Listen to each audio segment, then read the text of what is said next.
তোকে কি বলেছি যে এটা বিকেল বেলা খেতে হয়। কালকে যখন তোর বাবা এনেছে তখন থেকে তুই রাত্রের থেকে বলেছিস মা আমাকে ক্যালক্স দাও ক্যালক্স দাও, আর এখন দুধ দিয়েছি, দুধ দিয়ে না খেয়ে যদি উঠিস আজকে পিঠের সব কটা হাড্ডি তোর ভাঙবো।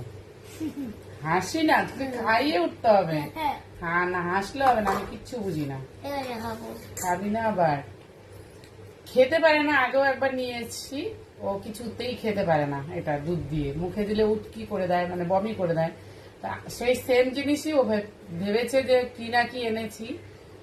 তো কালকের থেকে যখনই দেখেছে আর তখন থেকে এই রাত্রের থেকে শুরু করেছে মা আমাকে দাও খেতে দাও খেতে দাও। আমি বললাম তুই খেতে পারবি না।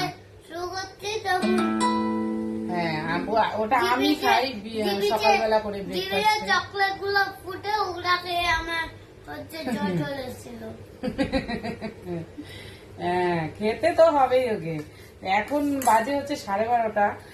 সকালে খাওয়ানো না দুপুরে না, বললাম বিকেল বেলা একটু খাইস, ও এখনই খাবে। আর এখন কি বলছে না খেয়ে উঠে যাবে, বলে কি দুধটা ভালো না, দুধে চিনি নেই, মানে ওটা ভালো না, ওটা টেস্টি না।